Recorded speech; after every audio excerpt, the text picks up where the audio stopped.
If it were easy, everyone would do it. Listen to this episode, find out what I'm talking about.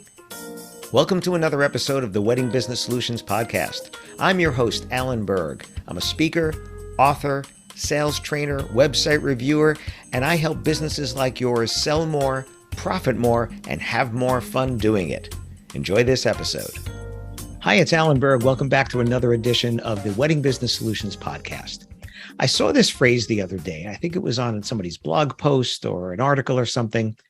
If it was easy, everyone would do it. And I started thinking about you guys. I started thinking about our industry. I started thinking about anybody who's doing anything at a high level. And a lot of people complaining about there's always new people coming in.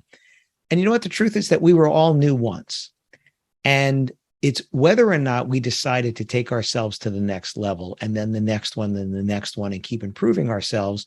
And that's partly what leads to our ability to charge at a higher level for the results that are perceived higher by our customers. And the thing is, it takes work. Anything that's worth doing is going to take some sort of an investment, money, time, or both. And this is really what it comes down to. If it was easy, everybody would do it. I had somebody say to me, "Oh, you're so good with languages." And I said, well, I'm okay with languages, but I'm just more committed to studying them. You know, every day I do lessons. I'm actually doing French and Spanish because the French was kind of messing up my Spanish. So I'm doing Spanish lessons to bone up on that, make sure I'm getting a little bit better at that even every day as well. And that's really all it is that I made it a priority, and I made it a priority that I know that I can be better. And if it was easy, everybody would do it. Now, the truth is, it's no harder for you than for me. It's just a matter of, can you make it as much of a priority as I do? Your life is not mine. My life is not yours. You have things going on that I don't. I have things going on that you don't. In your industry, there's somebody else right now that is studying to be better at what they do or what you do. It could be said what you do. And people that are taking that opportunity to do it. Now, that doesn't mean that you're not going to be able to charge your customers what you do and give them the results that you do and charge what you do. You should be able to do that. The thing is, it's hard to move yourself up incrementally when you're already good at something. When you're new at something, those benchmarks come quickly, right? Like I'm trying to learn sign language, so I was able to learn the alphabet pretty quickly. But finger spelling, that for me to do it, I know what I'm trying to say. I can do it. I'm slow, but I can do it. Somebody else trying to read somebody else who's spelling out things with their fingers is hard for me because I'm not used to doing it. And the thing is, what do you do when you run into the obstacles? Do you persevere? Do you push through it? Do you say, yes, it's hard. I know it's going to be hard, but I'm going to get this. Or do you give up? Because there's a lot of people that give up.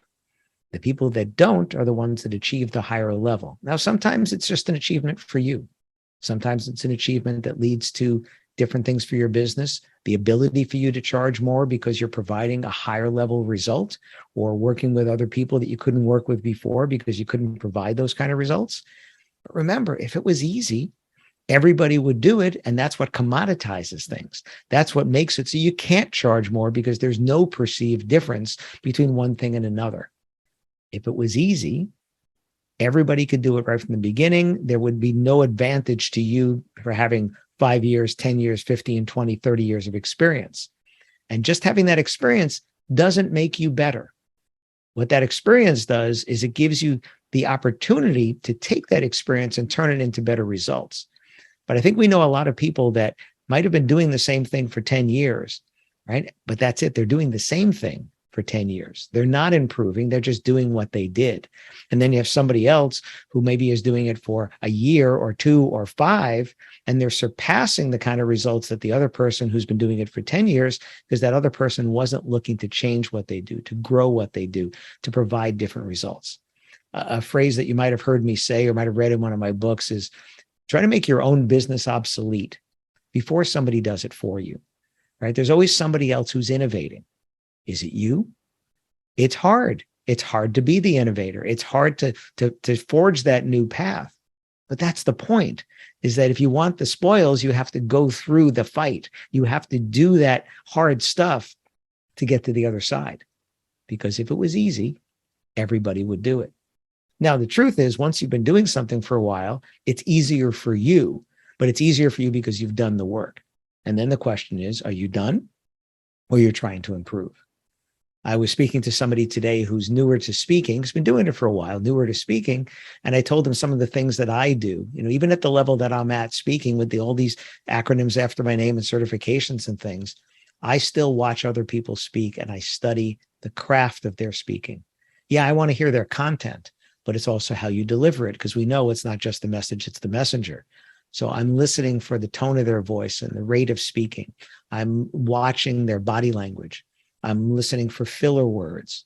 I'm watching how they engage with the audience and how the audience is engaging with them and how they adapt to things that might happen in the room or things that might throw some people off that doesn't throw somebody else off. Right? I'm watching that craft. And then I also watch myself, listen to myself. I listen to every one of these podcasts because we do the captioning, and the captioning is done by a real person. And then I'm checking that captioning because it's not right. So I get to listen. And then sometimes I'm reaching out to Richie, my podcast producer, and saying, hey, Richie, is this all right? Does that sound all right? And this particular one, I'm actually redoing because there was a problem with the recording. The quality of the recording wasn't good. Must have been an internet problem that I had, and I wasn't satisfied. I'm not going to give you that. So I'm redoing it. Right? If it was easy, everybody would do it. So what are you doing that's hard right now? What are you doing that's hard because you know that the rewards are worth the work? That could be personally, it could be professionally. I've seen people doing the 75-day challenge and showing me day 1, day 2. Thomas Heath, if you're listening, the day that I'm recording this, I saw you put your photo up of day 1.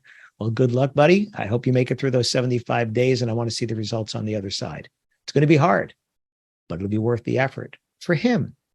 For you, maybe, maybe not, right? I like to do things that push me because they're hard. I like to know that I've been able to achieve that thing.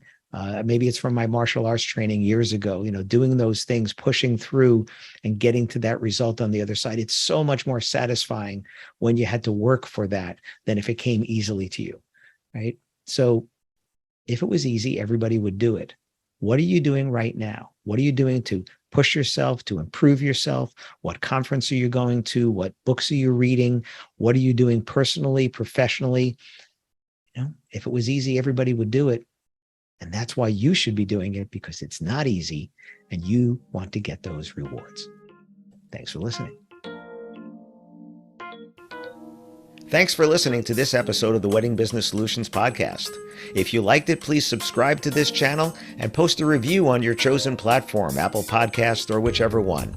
If you have any questions about anything in this episode or any of my episodes, email me directly at alan@weddingbusinesssolutions.com or visit my website, alanberg.com, alanberg.com. If you have any suggestions for future topics or guests that you'd like to see, please again, email me or visit my website. Thanks for listening.